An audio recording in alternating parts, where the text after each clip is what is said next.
Hello everyone, welcome back to my channel. இன்றைக்கி நம்ம என்ன பார்க்குறோன்னா, கிளாஸ் 6ஓட ஹிந்தி சப்ளிமெண்ட்ரி ரீடர் ஜங்கலர் ஜனக்பூர் செகண்ட் சாப்டரோட பார்ட் 2 வீடியோ தான் நம்ம இன்றைக்கி இந்த வீடியோவில் பார்க்க போகிறோம். இதுக்கு முன்னாடி நான் வந்து பார்ட் 1 வீடியோ வந்து அப்லோட் பண்ணியிருப்பேன். பார்ட் 1 வீடியோவில் பார்த்தீங்கன்னா கடைசியாக நான் எக்ஸ்பிளைன் பண்ணது என்ன அப்படின்னா, தாடுகா ராட்சசே வந்து ராமும் லக்ஷ்மண் அவர்களும் 2 பேருமே சேர்ந்து வில்லு எய்ததுனால அவங்க வந்து இறந்து போயிடுறாங்க. யார்? தாடுகா ராட்சசி வந்து இறந்து போயிடுறாங்க. இதனால என்ன ஆகுதுன்னா, விஸ்வாமித்ரர் வந்து ரொம்ப சந்தோஷப்பட்டு ராமுக்கும் லக்ஷ்மண் அவர்களுக்கும் நிறைய வில் வித்தை மற்ற வித்தைகள் எல்லாமே கற்றுக் கொடுக்குறாங்க.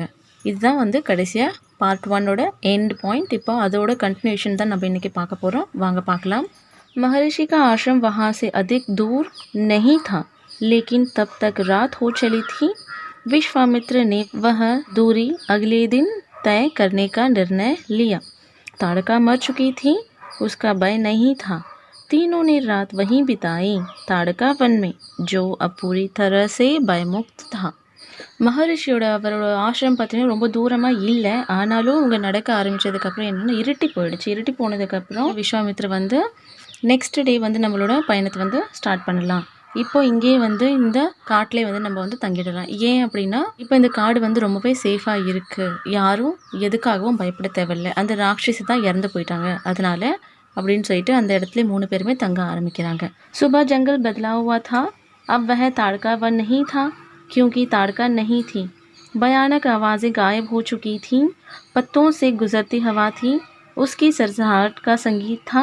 चिड़ियों की चहचहाहट थी, संगीत थी. तस्वीर बदल गई थी. காடை பார்த்தீங்கன்னா ரொம்ப அமைதியாயிடுச்சு. அந்த இலைகளோட சத்தம் கேட்டது, பறவைகளோட சத்தம் கேட்குது. ஒரு அமைதியான ஒரு இனிமையான இசை அங்கே இருக்குது அப்படின்னு நினைக்கிறாங்க இவங்க. सिद्धाश्रम का अंतिम पड़ाव था महर्षि का आश्रम. रास्ता छोटा भी था, मनोहर भी. प्राकृतिक सौंदर्य का आनंद लेते तीनों लोग जल्द ही आश्रम पहुंच गए. आश्रम वासियों ने उनकी आगवानी की, अभिनंदन किया. उनकी प्रसन्नता दुगनी हो गई थी. महर्षि विश्वामित्र के आश्रम लौटने की खुशी, ராம் லக்ஷ்மண் கே ஆகமன் கா சுக்.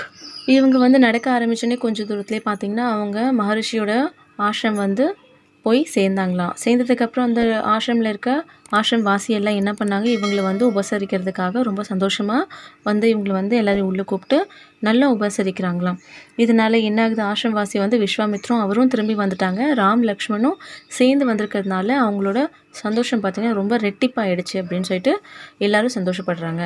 नेक्स्ट, विश्वामित्र यज्ञ की तैयारियों में लग गए. अनुष्ठान प्रारंभ हुआ. आश्रम की रक्षा की जिम्मेदारी राम लक्ष्मण को सौंपकर महर्षि आश्वस्त थे. अनुष्ठान अपने अंतिम चरण में था, पूरा होने वाला था कुछ ही दिनों में. இதில் வந்து விஸ்வாமித்ரர் வந்து எல்லா பொறுப்புகளையும் ஆசிரமோட பொறுப்புகளையும் எல்லாத்தையும் வந்து ராமு லக்ஷ்மண் அவர்கள்கிட்ட வந்து ஒப்படைக்கிறாங்க. ஒப்படைச்சதுக்கப்புறம் இவர் வந்து கொஞ்சம் நிம்மதி அடைகிறாரு. அவங்க வந்து நினச்ச இப்போ வந்து அந்த யாகம் வந்து பார்த்திங்கன்னா பல கட்டமாக நடந்துகிட்ருக்கும். ஸோ ஒரு சில கட்டம் வந்து இப்போ முடிஞ்சதுனால இவர் கொஞ்சம் நிம்மதி அடைகிறாரு. இன்னும் கொஞ்சம் சில நாட்களில் பார்த்திங்கன்னா அவங்களோட யஜ்யம் வந்து ஃபுல்லாகவே நிறைவேறிடும் அப்படின்னு நினச்சிட்டு ரொம்ப சந்தோஷமாக ஓய்வு எடுக்கிறாரு. யார் இந்த இடத்துல வந்து ஓய்வு எடுக்கிறாங்க? விஸ்வாமித்ரர் அவர்கள். क्लियरिंगला. सो नेक्स्ट स्टैंजा பார்த்துக்கலாம். 5 दिन तक सब ठीक ठीक चलता रहा, शांति से निर्विघ्न से. लगता था कि राजकुमारों की उपस्थिति ने ही राक्षसों को भगा दिया है. राम और लक्ष्मण ने यज्ञ पूरा होने तक न सोने का निर्णय किया. वे लगातार जागते रहे, चौकस रहे. कमर में तलवार, पीठ पे तुनीर, हाथ में धनुष, प्रत्यंचा छड़ी हुई. हर ஸ்திதி கேலியே தயார் தே. 5 நாள் மட்டும் எல்லாமே நல்லபடியாக நடந்துகிட்டு இருந்தது தான். ரொம்ப அமைதியான சூழ்நிலையில் எல்லாமே இருந்துச்சான். அதுக்கப்புறம் பார்த்தீங்கன்னா இந்த யாகம் வந்து நிறைவேற வரைக்கும் ராமு லக்ஷ்மணும் தூங்க மாட்டேன் அப்படின்னு நினச்சிட்டு அவங்க யாகத்தை வந்து நிறைவேற்றுறதுக்காக பண்ணிகிட்ருக்காங்க. எப்படி?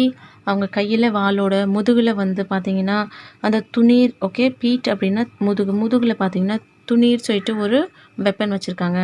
கையில் பார்த்திங்கன்னா தனுஷ், ஓகேங்களா, தனுஷ் நவில்லம்பு இந்த மாதிரி வந்து வச்சுட்டு அவங்க வந்து ரெடியாக இருக்காங்க. எந்த ஒரு சூழ்நிலை வந்தாலும் எந்த மாதிரி ஒரு சுச்சுவேஷன் வந்தாலும் ஹேண்டில் பண்ணுறதுக்காக. अनुष्ठान का अंतिम दिन अचानक भयानक आवाज़ों से आसमान भर गया. सुबाहु और मरीज़ ने राक्षसों के तलबल के साथ आश्रम पर दावा बोल दिया। मरीज क्रोधित था, यज्ञ के अलावा भी इस बात से कि राम लक्ष्मण ने उसकी माँ को मारा था, ताड़का को. தாடகா பார்த்தீங்கன்னா ராட்சசி. தாடகாவோட பசங்க யாருன்னு பார்த்தீங்கன்னா சுபாவு ஆர் மரீஸ். இவங்க 2 பேரும் தாடகாவோட பசங்க. இவங்க 2 பேரும் என்ன பண்ணுறாங்க அப்படின்னா, யாகம் நடக்கிற இடத்துல அந்த ஆசிரமம் மேலே வந்து தாக்குதல் நடத்துகிறாங்க. அவங்க வந்து என்ன கோவத்தில் இருக்காங்க அப்படின்னா, அந்த யாகம் ஒரு சைடில் நடக்கிறதுக்காக ப்ளஸ் அவங்க அம்மாவை வந்து இவங்க கொன்னுட்டாங்க. ராமும் லக்ஷ்மணும் கொன்னுட்டாங்க. அதனால இவங்க அந்த आश्रम மேலே தாக்குதல் நடத்துகிறாங்க. नेक्स्ट पैरा பார்த்துக்கலாம். राम ने राक्षसों का हमला होते ही कार्रवाई की, धनुष उठाया और मरीज को निशाना बनाया. मरीज बाण लगाते ही मूर्छित हो गया. बाण के वेग से बहुत दूर जाकर गिरा. समुद्र के किनारे वह मारा नहीं. जब होश आया तो उठकर दक्षिण दिशा की ओर भाग गया. राम का दूसरा बाण सुबाहु को लगा. उसके प्राण वही निकल गए. सुबाहु के मरने पर राक्षस सेना में भागदौड़ मच गई. वह चीखते चिल्लाते भागे. कुछ लक्ष्मण के बाणों के शिकार हुए, अन्य जान बचाकर. ओके, என்னன்னு பார்த்தீங்கன்னா இவங்க 2 பேருமே யார், இந்த சுபாவும் அதுக்கப்புறம் மரீஸ், இவங்க 2 பேருமே தாக்குதல் நடத்துகிறாங்க ஆஷ்ரம் மேலே. ராம் பார்த்தீங்கன்னா மரீஸ் மேலே அம்பு விட்டார். சமுத்திரக்கு கினாரே, ஓகே, ஒரு ஷீஷோர் கடல் ஓரமாக போய் விழுறாரு. ஆனால் அவர் சாகாமல் அந்த இடத்த விட்டு ஓடி போயிட்டாரு. தக்ஷின் திஷாக்கி ஆர் பாக் கயா. நெக்ஸ்ட் பார்த்தீங்கன்னா ராம் என்ன பண்ணுறாரு, அடுத்த அம்பை யார் மேலே எய்துறாருன்னு பார்த்தீங்கன்னா சுபாவு மேலே அம்பு பட்ட உடனே சுபாவு அந்த இடத்துலையே இறந்து போயிடுறாரு. அப்போ 2 ராட்சஸோட பசங்களை கொண்டதும் யார், ராம் அவர்கள் தான். மற்ற இந்த ராட்சஸ் எல்லாமே இவங்களோட தாக்குதலை தாங்க முடியாமல் அங்கேயும் இங்கேயும் எல்லாமே ஓடி செதறாங்க. ஒரு சில பேர் இறந்து போகிறாங்க, ஒரு சில பேர் அந்த இடத்த விட்டு நகர்ந்து போகிறாங்க. அடுத்த பேசேஜ் பார்த்துக்கலாம். भाग खड़े हुए महर्षि विश्वामित्र का अनुष्ठान संपन्न हुआ. இதெல்லாம் நடந்து முடிஞ்சதுக்கப்புறம் அவரோட யாகம் ஃபுல்லாகவே நிறைவேறுது. राम ने महर्षि को प्रणाम करते हुए पूछा, अब हमारे लिए क्या आज्ञा है मुनिवर. ओके, महर्षि ने राम को गले लगाया, कहा हम लोग यहाँ से मिथिला जाएंगे. ஓகே, ராம் மகரிஷிட்ட கேட்குறாரு, இந்த மாதிரி எங்களோட வேலை எல்லாமே முடிஞ்சுதா, இன்னும் எங்களுக்கு அடுத்து என்ன வேலை நீங்கள் கொடுக்க நினைக்கிறீங்க அதை சொல்லுங்கன்னு கேட்குறாரு. அதுக்கு மகரிஷி சொல்கிறாரு, நம்மளோட அடுத்த பயணம் எங்கே போகணும் அப்படின்னா மித்திலாவுக்கு நம்ம போகணும். அப்போ எங்கே இந்த விஸ்வாமித்ரா அவர்களும் ராமும் லக்ஷ்மண் 3 பேரும் அடுத்தது மித்திலாவுக்கு போகிறாங்க. மகாராஜ் ஜனக்கே யஹா. மித்திலாவோட மகாராஜ் யார், ஜனக். ஓகேங்களா, இதுவும் பார்த்தீங்கன்னா உங்களுக்கு MCQ क्वेश्चंसலேயும் வரலாம், ஷார்ட் क्वेश्चंसலேயும் வரலாம். ओके, वेदराज के दरबार में मैं चाहता हूँ कि तुम दोनों मेरे साथ चलो उनके आयोजन में हिस्सा लेने. महाराज के पास एक अद्भुत शिव धनुष है, तुम भी उसे देखो.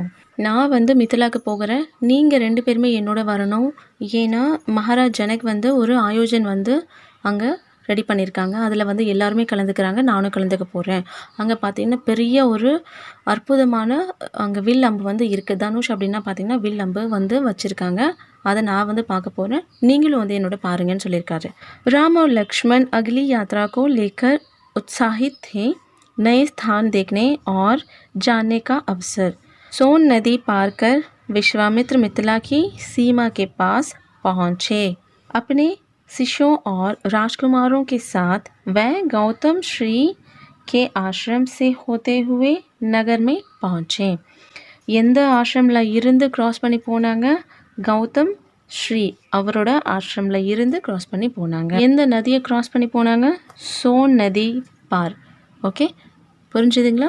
ஸோ நான் சொல்கிற மாதிரி இந்த மாதிரி ஒரு அண்டர்லைன் பண்ணிட்டு வரேன் அப்படின்னா, ஸோ அந்தந்த அண்டர்லைன் பண்ணதும் பார்த்தீங்கன்னா உங்களுக்கு ஃபில்லிங் த பிளாங்க்ஸஸ்லையும் கொஷின்ஸ் கேட்கலாம், 1 வேர்ட்லேயும் கொஷின்ஸ் உங்களுக்கு வரலாம். அதுக்காக தான் நான் உங்களுக்கு அண்டர்லைன் பண்ணி நான் அதை காமிக்கிறேன். நெக்ஸ்ட் பேரா பார்த்துக்கலாம். राजा जनक ने महल से बाहर आकर विश्वामित्र का स्वागत किया. तभी उनकी दृष्टि राजकुमारों पर पड़ी. वेदराज चकित रह गए, वह स्वयं को रोक नहीं पाए. महर्षि से पूछा, ये सुंदर राजकुमार कौन है? मैं इनके आकर्षण से खींचता जा रहा हूँ. महाराज जनक விஸ்வாமித்ரா அவரை வரவேற்கிறதுக்காக வாசலுக்கே போய் கூப்பிட போகிறாங்க. போகும்போது பார்த்திங்கன்னா விஸ்வாமித்ரோட சேர்த்து ராஜ்குமார் 2 பேரும் நிற்கிறாங்க. இவரை பார்த்தோன்னே ஜனக் அவர் மகாராஜுக்கு வந்து என்ன தோணுதுன்னு பார்த்தீங்கன்னா, அவ்வளோ ஒரு அற்புதமான அழகோட இருக்காங்களே, இவங்க யார் இவ்வளோ அழகாக இருக்காங்களேன்னு சொல்லிட்டு கேட்குறாரு. அதுக்கப்புறம் பாருங்கள், ये राम और लक्ष्मण हैं महाराज दशरथ के पुत्र, मैं इन्हें अपने साथ लाया हूँ आपका अद्भुत धनुष दिखाने. இவங்க 2 பேருமே பார்த்தீங்கன்னா ராமோ லக்ஷ்மண் தான் இவங்களோட பெயர். இவர் பார்த்தீங்கன்னா மகாராஜ் தசரதோட பசங்க. அதே மாதிரி இவங்க 2 பேரும் நான் இங்கே ஏன் கூட்டிகிட்டு வந்தேன் அப்படின்னா, இந்த அழகான ஒரு தனுஷை காட்டுறதுக்காக தான் நான் இவங்கள கூட்டிகிட்டு வந்தேன்னு சொல்லிட்டு விஸ்வாமித்ர வந்து மகாராஜ் ஜனக் அவர்கிட்ட வந்து சொல்லிக்கிட்டு இருக்காரு. वेदराज ने महर्षि उनके शिष्यों और राजकुमारों की ठहरने की व्यवस्था की एक सुंदर उद्यान में. अगले दिन सभी आमंत्रित लोग ऋषि मुनि और राजकुमार यज्ञशाला में उपस्थित हुए. वहाँ महर्षि ने फिर धनुष का उल्लेख किया. महाराज जनक ने अनुचरों को आज्ञा दी, शिव धनुष को यज्ञशाला में लाया जाए. மகரிஷி ராம் லக்ஷ்மண் அவங்களோட வந்த சிஷ்யங்க இவங்க எல்லாருக்கும் தங்குறதுக்கான இடத்த வந்து அமைச்சு கொடுத்தாங்க. அதே மாதிரி மகாராஜ் ஜனக் வந்து உத்தரவிடுறாங்க, அந்த வில்லம்பை வந்து கொண்டு வந்து இங்கே யஜ்யசாலையில் வையுங்க அப்படின்னு சொல்லிட்டு உத்தரவிடுறாரு. शिव धनुष सचमुच विशाल था, लोहे की पेठी में रखा हुआ था. पेठी में पहिए लगे हुए थे, 8 पहिए. उसे उठाना लगभग असंभव था. पहियों के सहारे घिसकाकर उसे एक से दूसरी जगह से लाया जा सकता था. अनुचर मुश्किल से उसे खींचते हुए यज्ञशाला में ले आए. धनुष देखते ही वेदराज एक पल के लिए उदास हो गए. நிஜமாவே அந்த சிவதனுஷ் பார்த்திங்கன்னா ரொம்பவே பிரம்மாண்டமாக பெருசாக இருந்ததான். அதை வந்து இழுத்துட்டு வர்றதுக்கே வந்து ரொம்ப கஷ்டமாக இருந்ததா. யாராலையும் அவ்வளோ சீக்கிரத்தில் அதை தூக்கவே முடியாதான். ஒரு பெரிய பெட்டியில் வச்சு 8 பைய அப்படின்னா 8 வீல்ஸ், ஸோ 8 சக்கரம் கொண்ட அந்த பெட்டி மாதிரி செஞ்சு அது மேலே தான் அந்த தனுஷை வச்சு எடுத்து இழுத்துக்கிட்டு வராங்க. வந்து யஜ்யசாலையில் வைக்கிறாங்க. யஜ்யசாலையில் வச்சதுக்கப்புறம் மகாராஜ் ஜனக் பார்த்திங்கன்னா ரொம்பவே கவலையாக தெரிகிறாரு. ஆனால் அது ஏன் இருக்காருன்னு சொல்லிட்டு நம்ம அடுத்த பேசேஜில் பார்க்கலாம். उन्होंने कहा, मुनिवर, मैंने प्रतिज्ञा की है अपनी पुत्री सीता के विवाह के संबंध में. जो यह धनुष उठाकर उस पर प्रत्यंचा चढ़ा देगा, उसी के साथ सीता का विवाह होगा. अनेक राजकुमारों ने प्रयास किया और लिचित हुए. उठाना तो दूर, वह इसे हिला तक नहीं सके. प्रत्यंचा क्या चढ़ाते. மகரிஷி கிட்ட வந்து மகாராஜ் ஜனக் வந்து சொல்கிறாரு, நான் ஏன் ரொம்ப சோர்வாக கவலையாக இருக்கேன் அப்படின்னா, இந்த சிவதனுஷை வந்து யார் எடுத்து வெற்றி பெறுறாங்களோ அந்த ராஜ்குமாரோட தான் என்னோட பொண்ணு சீதா வந்து நான் வந்து திருமணம் செஞ்சு கொடுக்க போகிறேன். ஆனால் இன்ன வரைக்கும் இந்த தனுஷை வந்து யாராலையும் எடுக்கவும் முடியலை. ஏன் எடுக்கக்கூட முடியல, தள்ளி கூட வைக்க முடியலை. அதனாலவே எனக்கு வந்து பயமாக இருக்குது. वेदराज का संकेत समझकर महर्षि विश्वामित्र ने राम से कहा, उठो वत्स, यह धनुष देखो. இவர் வந்து மகாராஜ் ஜனக் வந்து சொல்கிறத வந்து புரிஞ்சுக்கிட்டு மகரிஷி வந்து என்ன சொல்கிறாங்க அப்படின்னா, ராம் அவர்களை வந்து கொஞ்சம் எந்திரிங்க அப்படின்னு சொல்கிறார். எந்திரிச்சு அந்த அம்புக்கிட்ட போங்க. ஓகே, இது வரைக்கும் சொல்லிகிட்ருக்காங்க. நெக்ஸ்ட்டு பேஜில் பார்க்கலாம். राम ने सिर झुकाकर गुरु की आज्ञा स्वीकार की, आगे बढ़ी. पेटी का ढक्कन खोल दिया. राम ने पहले धनुष देखा, फिर महर्षि को. गुरु का संकेत मिलने पर राम ने वह विशाल धनुष सहज ही उठा लिया. यज्ञशाला में उपस्थित सभी लोग हतप्रभ थे. மகரிஷி வந்து ஒரே ஒரு வாட்டி தான் சொன்னார், எந்திரிச்சு போங்க, அந்த இடத்துல போய் நில்லுங்கன்னு சொன்ன உடனே ராம் அவர்கள் வந்து என்ன பண்ணுறாரு, அந்த பெட்டிக்கிட்ட வந்து நிற்கிறாரு. ராம் என்ன பண்ணுறாரு அப்படின்னா, விஸ்வாமித்திரை வந்து பார்க்குறாரு. அதுக்கப்புறம் அந்த தனுஷையும் பார்க்குறாரு. விஸ்வாமித்திரை வந்து உத்தரவு கொடுக்கறதுக்காக இவர் காத்துட்ருக்காரு. அவர் உத்தரவு கொடுத்த உடனே இவர் என்ன பண்ணுறாரு, அந்த தனுஷ் அந்த வில் அம்பை வந்து தூக்குறாரு. தூக்குன உடனே என்ன சொல்கிறாரு அப்படின்னா, இஸ்கி பிரதஞ்சா சடாதும் முனிவர் ராம்னே பூச்சா. இந்த வில்லுக்கு பார்த்திங்கன்னா நான் வந்து பிரதஞ்சா அப்படின்னா, இப்போது வில்லு இருக்குது பாருங்கள், வில்லுக்கு ஒரு கயிறு மாதிரி கட்டியிருப்பாங்க. அதில் தான் நான் பார்த்திங்கன்னா அம்பு வந்து இழுத்து விட முடியும். ஸோ அதை நம்ம வந்து என்ன சொல்லுவாங்க அப்படின்னா ஹிந்தியில் பிரதஞ்சா. ஸோ அதை நான் வந்து கட்டிடட்டோமா அப்படின்னு வந்து முனிவரை பார்த்து ராம் வந்து கேட்குறாரு. அவசிய எதி ऐसा कर सकते हो, ஆமாம் உன்னால் முடிஞ்சா நீ பண்ணு. वेदराज चकित थे. राम ने आसानी से धनुष झुकाया. ऊपर से दबाकर प्रत्यंजा खींची, दबाव से धनुष बीच से टूट गया। उसके 2 टुकड़े हो गए। बच्चों के खिलौने की तरह यज्ञशाला में सन्नाटा छा गया। सब चुप थे, एक दूसरे की ओर देख रहे थे. ராம் வந்து என்ன பண்ணுறாருன்னு பார்த்தீங்கன்னா, அந்த வில்லை வந்து பிடிச்சி இழுக்கிறார். அந்த பிரத்தஞ்சா அந்த கயிறை பிடிச்சி இழுக்கும் போது பார்த்தீங்கன்னா, அந்த வில்லு வந்து 2 துண்டாக வந்து உடஞ்சி போகுது. உடஞ்சி போனதுக்கப்புறம் அந்த யக்ஞசாலையில் இருக்கிற எல்லாருமே வந்து அப்படியே ஒரு செகண்ட் பார்த்தீங்கன்னா அவ்வளோ சைலண்ட்டாக அமைதியாக இருக்காங்களாம். ஏன்னா வந்து அந்த வில்லை வந்து யாராலையுமே தூக்கவே முடியாது. இவர் வந்து தூக்குனது இல்லாமல் அதை வந்து உடைக்கவும் செஞ்சிட்டார். ஸோ அசாத்தியமான ஒரு விஷயம் அப்படின்னு சொல்லிட்டு எல்லாருமே வந்து பிரமிச்சு போய் உட்காந்துட்ருக்காங்க. சபாக்கர் கி சுப்பி மகாராஜ் ஜனக் நே தோடி. சபாக்கர் அப்படின்னா சபையில் உட்காந்துருக்கவங்க எல்லாருமே தான் சபாக்கர் அப்படின்னு சொல்கிறது. சுப்பி அப்படின்னா ரொம்ப மௌனமாக இருக்குது. ஸோ சபையில் அமர்ந்திருக்க எல்லாருமே பார்த்திங்கன்னா ரொம்ப அமைதியாக இருக்காங்க. அவங்களோட அமைதியை வந்து மகாராஜ் ஜனக் தான் வந்து உடைக்கிறாரு. उनकी खुशी का ठिकाना ना था। उन्हें सीता के लिए योग्य वर मिल गया था। उनकी प्रतिज्ञा पूरी हुई। जनकराज ने कहा, मुनिवर आपकी अनुमति हो तो मैं महाराज दशरथ के पास संदेश भेजूं। बारात लेकर आने का निमंत्रण, यह शुभ संदेश उन्हें शीघ्र भेजना चाहिए. மகாராஜ் ஜனக் பார்த்திங்கன்னா ரொம்பவே சந்தோஷமாயிடுறாரு. ஏன்னா அவங்க வந்து அவரோட பொண்ணுக்காக ஒரு அற்புதமான வரன் வந்து தேடிக்கிட்டு இருக்கிறப்போ தான் இந்த மாதிரி ராம வந்து பார்க்க முடிஞ்சுது. மகாராஜ் ஜனக் வந்து மகரிஷி அவர்கிட்ட வந்து கேட்குறாங்க, நான் வந்து ஒரு செய்தி அனுப்பட்டுமா? சந்தேஷ் அப்படின்னா இங்கே வந்து செய்தி யாருக்கு? தசரத் அவர்களுக்கு. என்ன அப்படின்னு பார்த்தீங்கன்னா, பாராத் அப்படின்னா இங்கே வந்து பார்த்திங்கன்னா நம்ம தமிழில் வந்து ஸோ பெண் வீட்டார் அப்படின்னு சொல்லிட்டு சொல்லுவாங்க. ஆண் வீட்டார் பெண் வீட்டார் அப்படின்னு சொல்லிட்டு ஸோ 2 சைடில் இருந்தும் சொந்த பந்தம் எல்லாம் மேல தளத்தோட வர்றது தான் பாராத். தசரத் மகாராஜ் கிட்ட இருந்து பாராத்தை வந்து கொண்டு வர சொல்கிறதுக்காக நான் வந்து செய்தி அனுப்பட்டுமா அப்படின்னு சொல்லிட்டு யார் வந்து யார்கிட்ட கேட்குறது? மகாராஜ் ஜனக் வந்து மகரிஷி அவர்கிட்ட வந்து கேட்குறாங்க. महर्षि की अनुमति से दूध अयोध्या भेजे गए सबसे तेज चलने वाले रथों से. इस बीच जनकपुर में धूम मच गई. बारात के स्वागत की तैयारियां होने लगी. नगर की प्रसन्नता चरम पर थी.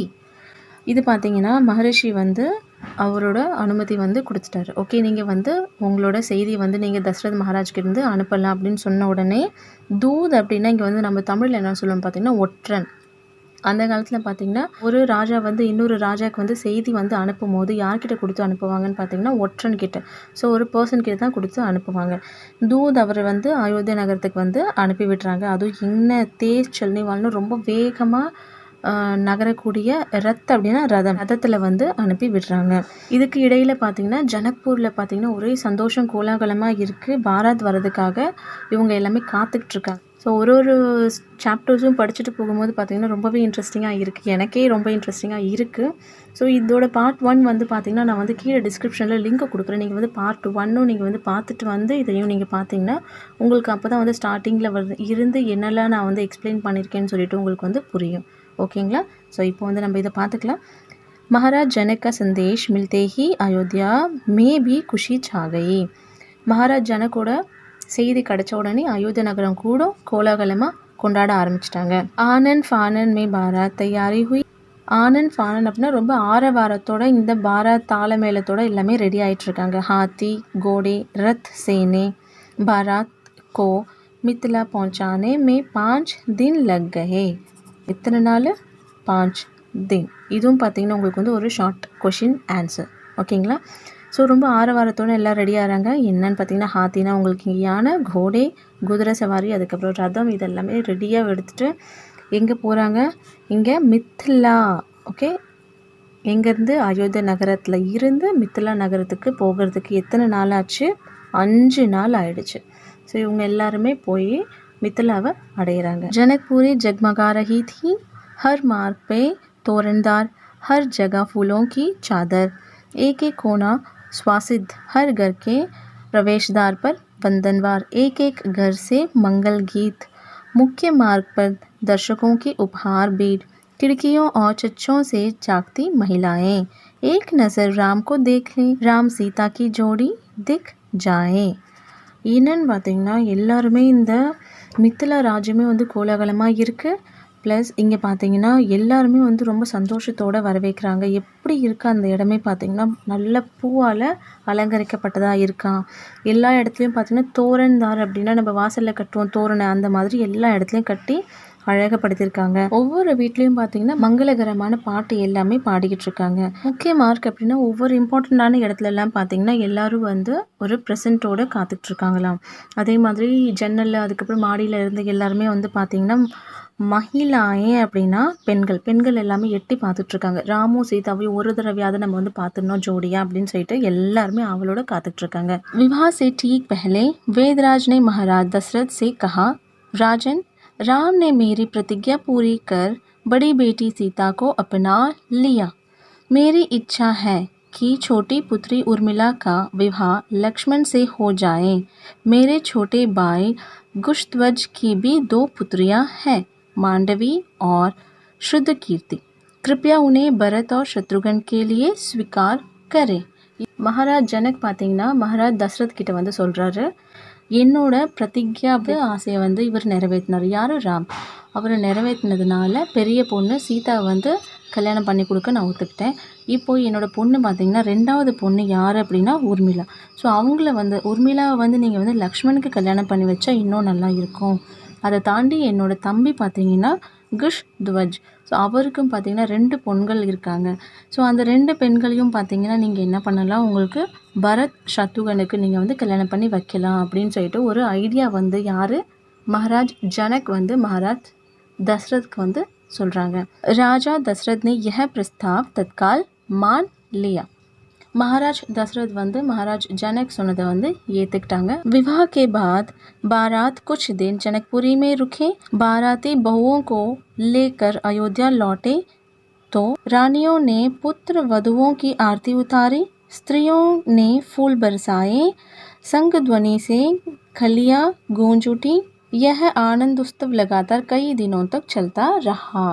இதில் என்ன பார்த்தீங்கன்னா கல்யாணம் எல்லாமே முடிஞ்சு போச்சு. முடிஞ்சதுக்கப்புறம் வந்து பாராத்தி நகரத்துலேயே வந்து தங்கிடுறாங்க. ராஜா ஜனக்கோட நகரத்துலேயே வந்து தங்கிடுறாங்க எல்லாருமே.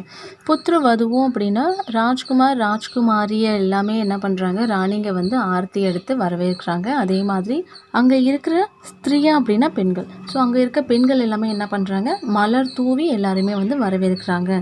அதுக்கப்புறம் பார்த்திங்கன்னா சங்கு துவனி அப்படின்னா நம்ம வலம்புரி சங்கு இந்த மாதிரி சங்கை வச்சு ஊதுவாங்க. ஸோ அதில் இருந்து ஒரு இனிமையான ஒரு வந்து இசை வரும். ஸோ அதால் வந்து அந்த இடமே பார்த்திங்கன்னா ரொம்பவே சந்தோஷமான ஒரு மகிழ்ச்சியான இடமாக மாறுது. இந்த மாதிரியான ஒரு விசேஷம் வந்து பார்த்திங்கன்னா ரொம்ப நாள் வரைக்கும் நீடிக்கிட்டே இருக்குது. அவ்வளோதான் சில்ட்ரன். இந்த சாப்டர் பார்த்திங்கன்னா இதோட கம்ப்ளீட் ஆகுது. சப்ளிமெண்ட்ரி ரீடரோட ஜங்கல் और ஜனக்பூர் சாப்டர் வந்து முழுசாக கம்ப்ளீட் ஆகிடுச்சு. ஐ ஹோப் இந்த வீடியோ பிடிச்சிருக்குன்னு நினைக்கிறேன். பிடிச்சிருந்துன்னா ஸோ ஸ்டே கனெக்டட். அடுத்த வீடியோவில் பார்க்கலாம். தேங்க்யூ.